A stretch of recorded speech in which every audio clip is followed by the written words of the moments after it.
আসসালামু আলাইকুম। ওয়েলকাম সবাইকে স্বাদ রান্নাবান্না টু আরও একটি নতুন এপিসোড দেখার জন্যে। আজ আমি আপনাদের সাথে শেয়ার করব নওয়াবি সেমাই বা নবাবি সেমাই আর ঝরঝরে জর্দা সেমাই। এই দুটি রেসিপি আমি খুবই সহজভাবে আপনাদের সাথে শেয়ার করব। আপনারা আমার ভিডিওটা দেখলেই বুঝতে পারবেন। পারফেক্টভাবে আপনারা রেসিপিটি বানাতে চাইলে স্কিপ করবেন না। তাহলে আর বেশি কথা বাড়াবো না, চলুন দেখা যাক কিভাবে তৈরি করতে হয়। প্রথমে আমি চুলাতে একটা ফ্রাই প্যান বসিয়ে দিলাম, দিয়ে দিব এখন ঘি। এখানে আমি প্রায় 4 টেবিল চামচের মতো ঘি দিয়ে দিলাম। ঘিটা গরম হয়ে গিয়েছে, এখন দিয়ে দিব এখানে আমি বাদাম, কাজু বাদাম, সাথে দিয়ে দিব কিশমিশ। আর এখন কাজু বাদাম আর কিশমিশটাকে আমি হালকা একটু ভেজে নেব প্রায় 1 মিনিটের মতো। আমি এখানে কাজু বাদাম দিয়েছি, আপনারা চাইলে যে কোনো বাদাম দিতে পারেন। এই যে হয়ে গিয়েছে, এখন আমি তুলে নেব। এই ঘিয়ের মধ্যে আমি সেমাই ভেজে নেব। আমার কিন্তু চুলাটা এখন বন্ধ আছে, তা না হলে কিন্তু সেমাইটা দেওয়ার সাথে সাথে নিচে পুড়ে যাবে। আর এখানে আমি 1 প্যাকেট সেমাই নিছি 200 গ্রাম। বাকি আরেকটা প্যাকেট থেকে আমি কিছুটা সেমাই সাথে দিয়ে টোটাল আমি 300 গ্রাম সেমাই আজকে ভেজে নেব। আপনারা সেমাইয়ের পরিমাণটা কমিয়ে বাড়িয়ে দিতে পারেন। আমি আবারও বলছি, আমার কিন্তু চুলাটা এখন অফ আছে। আর এখানে আমি দিয়ে দিলাম কোরানো নারকেল মেজারমেন্ট কাপে, ছোট কাপে 1 কাপ। আর সাথে দিয়ে দিব 10 টাকা দামের 1 প্যাকেট গুঁড়ো দুধ। এই যে, আর দিয়ে দিব এখানে চিনি। চিনিটা আপনারা আপনাদের স্বাদ মতো দিবেন। আমি এখানে মেজারমেন্ট কাপে 1 কাপ দিয়েছি। আর হালকা একটু লবণ দিয়ে দিলাম, কারণ আমার কাছে লবণটা দিলে মনে হয় খেতে ভালো লাগে, তার জন্য লবণটা দিয়েছি। সবকিছু নেড়ে চেড়ে আমি সেমাইটাকে ভেজে নেব যতক্ষণ কালার না আসবে আর চিনিটা গলে না যাবে। চিনি গলে যাবে কিন্তু পানি উঠবে না। এই যে একেবারে পারফেক্ট ভাবে আমি সেমাইটা ভেজে নিলাম, কালারটাও অলরেডি চেঞ্জ হয়ে গিয়েছে। এর মধ্যে আমি চুলাটা অফ করে দিয়েছি। আর সেমাইটাকে আমি এখন যেই বাটিতে সেট করব সেই বাটিতে এখন ঢেলে নিব অর্ধেকটা পরিমাণ। আর বাকি অর্ধেক সেমাই আমি রেখে দেব যখন ক্রিমটা দিব ক্রিমের উপরে দেওয়ার জন্যে। এই যে এভাবে চেপে চেপে সেট করতে হবে। আর সেমাইটাকে গরম গরম অবস্থায় সেট করতে হবে। সেমাইটা এভাবে সেট করলে আমি যখন ক্রিমটা দিব তখন কিন্তু ক্রিমের লেয়ারটা ভিতরে ঢুকে যাবে না, সুন্দরভাবে সেট হবে। তার জন্য এই যে দেখুন, আমি অর্ধেক পরিমাণ সেমাই রেখে দিয়েছি। এখন আমি ক্রিমটা বানিয়ে নিব। তার জন্য চুলাতে আমি আবার একটা ফ্রাই প্যান বসিয়ে দিলাম, দিয়ে দিলাম এখানে দুধ। দুধটাকে আমি আগে থেকে জাল করে নিয়েছি। এখানে আমি 1 কেজি দুধ নিয়েছি, ঘন করে আমি প্রায় 300 গ্রামের মতো করেছি। এখন আমার চুলাটা কিন্তু বন্ধ আছে। গরম গরম অবস্থা আমি এখানে বাকি উপকরণগুলো মিক্স করতে পারবো না, তার জন্য চুলাটাকে আমি জ্বালিয়ে দেইনি। এখন আমি দিয়ে দিব এখানে স্বাদ মতো লবণ, আর দিয়ে দিব গুঁড়ো দুধ। এখানে আমি 1/2 কাপের মতো গুঁড়ো দুধ দিয়ে দিলাম। আর দিয়ে দিব এখানে চিনি। আমি এখানে চিনি দিয়েছি, আপনারা চাইলে এখানে কনডেন্স মিল্ক দিতে পারেন। আর দিয়ে দিলাম কর্নফ্লাওয়ার। কর্নফ্লাওয়ার এখানে আমি 4 টেবিল চামচের মতো দিয়েছি। আমি এখানে কর্নফ্লাওয়ার দিয়েছি, আপনারা চাইলে কাস্টার্ড পাউডার দিতে পারেন।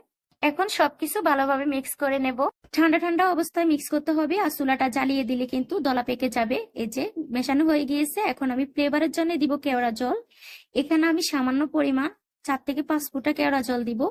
আপনারা চাইলে এখানে এলাচ গুঁড়ো দিতে পারেন। আর এখানে দিয়ে দেব ইয়েলো ফুড কালার। যেহেতু ক্রিমের মতো যাতে করে কালার আসে, সেজন্য আমি এখানে ইয়েলো ফুড কালার দিয়ে দিলাম 3 ফুটার মতো। এই যে, তারপরে আমি প্রায় 5 মিনিটের মতো জাল করে ঘন করে নিয়েছি। দেখুন, আমার কিন্তু ক্রিমটা অলরেডি হয়ে গিয়েছে। বেশি পাতলাও না, আবার বেশি ঘনও না। আমি এখন গরম গরম অবস্থায় সেমার উপরে ঢেলে দেব। এভাবে সবটা ক্রিমে আমি দিয়ে দিব। তারপরে আমি যে সেমাইগুলো রেখেছি সেগুলো উপরে দিয়ে সেট করে নেব। এই যে সেট করা হয়ে গিয়েছে। এখন আমি আগে থেকে যে বাদাম আর কিশমিশ ভেজে রেখেছি সেগুলো দিয়ে, আর সাথে আমি কিছু জেলি দিব, যেহেতু আমার বাচ্চারা পছন্দ করে, তার জন্য আপনারা চাইলে স্কিপ করতে পারেন, কোনো সমস্যা নেই। এই যে আমার নবাবী সেমাই একেবারে রেডি। এখন আমি একটা ফয়েল পেপার দিয়ে এভাবে মুড়িয়ে রেখে দিব। আপনারা চাইলে ঢাকনা দিয়েও ঢেকে দিতে পারেন। আর যখন আমার সেমাইটা ঠান্ডা হয়ে যাবে তখন আমি কিন্তু ফ্রিজে রেখে দেব 1 ঘন্টার জন্য। এই যে 1 ঘন্টা পরে আমি ফিরে আসলাম। দেখতে তো পাচ্ছেন একেবারে সেট হয়ে গিয়েছে। আর এই নবাবী সেমাইটা কিন্তু ঠান্ডা ঠান্ডা খেতে বেশি মজা লাগে। আপনারা চাইলে 1 দিন আগে বা 2 দিন আগে সেমাইটা তৈরি করে ফ্রিজে রেখে দিতে পারেন, তারপরে আপনারা পরিবেশন করতে পারেন। এখন বানাবো আমি জর্দা সেমাই। তার জন্য নিয়ে নিলাম, দিয়ে দিব ঘি। আমি ঘি দিয়ে রান্না করব। আপনারা চাইলে ঘি আর তেল দিয়ে দুটো একসাথে মিশিয়ে আপনারা রান্না করতে পারেন। আর এক্সট্রা যদি খালি তেল দিয়ে রান্না করেন সেক্ষেত্রে আমার কাছে মনে হয় সেমাইটা ভালো লাগবে না।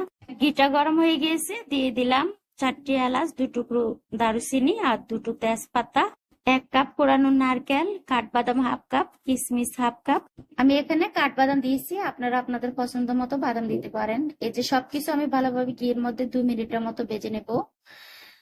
যখন দেখবো সুন্দর একটা ফ্লেভার আসছে তখন কিন্তু আমি তুলে নেব। এই যে আমার কিন্তু সবকিছু ভাজা হয়ে গেছে, এখন আমি তুলে সাইড করে রেখে দেব। আমি আবারও 1 টেবিল চামচের মতো ঘি দিয়ে দিলাম। এই ঘিয়ের মধ্যে কিন্তু আমি সেমাইটা ভেজে নেব। এই সেমাইটা যেহেতু ভাজা, তারপরও আমি একটু ঘিয়ের মধ্যে ভেজে নিব, তখন কিন্তু খেতে আরো বেশি ভালো লাগবে। এই যে, আর চুলার হিটটাকে এই সময় একেবারে মিডিয়াম টু লো হিটে রাখতে হবে, যাতে করে সেমাইটা পুড়ে না যায়। আর অনবরত নাড়তে হবে। এই যে এভাবে আমি প্রায় 2 থেকে 3 মিনিট ভেজে নেব। যখন দেখবো সুন্দর একটা কালার আসছে তখন কিন্তু আমি সাথে অ্যাড করে দেব বাকি উপকরণগুলো। এই যে সেমাইটা কিন্তু আমার ভাজা হয়ে গিয়েছে, দেখতেও তো পাচ্ছেন কালারটা চেঞ্জ হয়ে গিয়েছে। এখন আমি দিয়ে দিব চিনি। চিনিটা আমি আমার স্বাদ মতো দিলাম। তারপরে দিয়ে দিব এখানে দুধ। আপনারা চাইলে দুধের পরিবর্তে এখানে পানিটাও ব্যবহার করতে পারেন। আমি এখন দুধটা আগে থেকে জাল করে নিয়েছি। যেহেতু আমার এখানে 200 গ্রাম সেমাই আছে, সেজন্য আমি 2 কাপ দুধ দিয়েছি। আপনারা চাইলে এখানে 2 কাপ পানি দিতে পারেন, কারণ আমি সবটাই রান্না করলাম ঘি দিয়ে, তার জন্য এখানে কোনো দুধের প্রয়োজন নেই বা গুঁড়া দুধের প্রয়োজন নেই। আপনারা চাইলে এখানে পানি দিতে পারেন। আর আমি আরো টেস্ট বাড়ানোর জন্য কিন্তু দুধটা দিয়েছি। দিয়ে আমি নেড়ে ছেড়ে ঢাকনা দিয়ে রাখবো 2 মিনিট। এই যে চুলার হিটটাকে একেবারে কমিয়ে আমি 2 মিনিট রান্নার পরে দেখতে তো পাচ্ছেন দুধটা শুকিয়ে গিয়েছে, আর এদিকে আমার সেমাইগুলো কিন্তু নরম হয়ে গিয়েছে। এখন দিয়ে দিলাম এই যে ভেজে রাখা বাদাম, কিশমিশ, নারকেল, সবগুলো দিয়ে আমি একটু কাঁটা চামচ দিয়ে তারপরে এইভাবে নেড়ে ছেড়ে দেবো। আর সাথে দিয়ে দিব সামান্য একটু লবণ। লবণটা দিলে কিন্তু মিষ্টির ব্যালেন্সটা ঠিক থাকে। তারপর আমি লবণ দিয়ে আবারও এভাবে নেড়ে ছেড়ে এই যে ভালোভাবে আমি কাঁটা চামচ দিয়ে নেড়ে ছেড়ে দিলাম। খুচুন দিয়ে দিব না, কারণ আমার এই সেমাইগুলো ভেঙে যেতে পারে। তার জন্য 2 মিনিটের মতো আবারও আমি রান্না করে নিলাম। দেখতে তো পাচ্ছেন, যাতে করে নিচে লেগে না যায়, সেজন্য আমি 2 মিনিট পর পর এভাবে ঢাকনা খুলে নেড়ে ছেড়ে দেব। আর টোটাল আমি সেমাইটাকে 7 থেকে 8 মিনিট রান্না করে নেব। 7 থেকে 8 মিনিট রান্না করে নিলে কিন্তু আমার সেমাইটা একেবারে পারফেক্ট ভাবে হয়ে যাবে। আর আপনারা যদি মনে করেন যে একেবারে সেমাইটা সিদ্ধ হয়নি, সেক্ষেত্রে উপরে সামান্য একটু গরম পানি ছিটিয়ে আবারও ঢাকনা দিয়ে রান্না করতে পারেন, কোনো সমস্যা হবে না।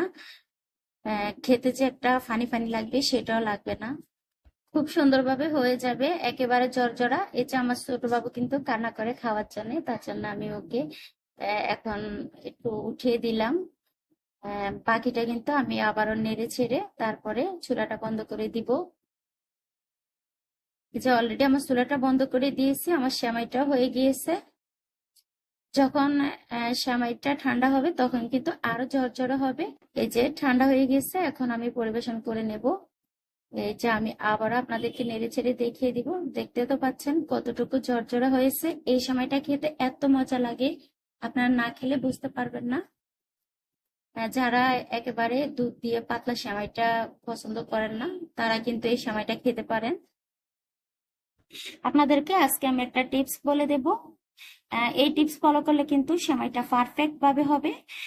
আপনারা 100 গ্রাম সেমাইয়ের সাথে কিন্তু 1 কাপ দুধ দিবেন। আর যদি মনে করেন যে সেমাইটা সিদ্ধ হয়নি বা বেশি শুকনো শুকনো মনে হয়, সেক্ষেত্রে আপনারা আরো হাফ কাপ দুধ দিয়ে দিবেন বা পানি দিয়ে দিবেন। আমি আবারও বলছি, যদি আপনারা সম্পূর্ণ রান্নাটা ঘি দিয়ে করেন, সেক্ষেত্রে পানি ব্যবহার করতে পারেন, দুধ লাগবে না। আর যদি ঘিটা না দেন, তেলা সামান্য ঘি দিয়ে রান্না করেন, সেক্ষেত্রে আপনারা গুঁড়ো দুধ বা লিকুইড দুধটা ব্যবহার করবেন। তখন দেখবেন সেমাইটা এত মজা লাগে, একবার খেলে এর স্বাদ ভুলতে পারবেন না। আর বেশি কথা বাড়াবো না, এখানে বিদায় নিচ্ছি। সবাই ভালো থাকবেন। আল্লাহ হাফেজ।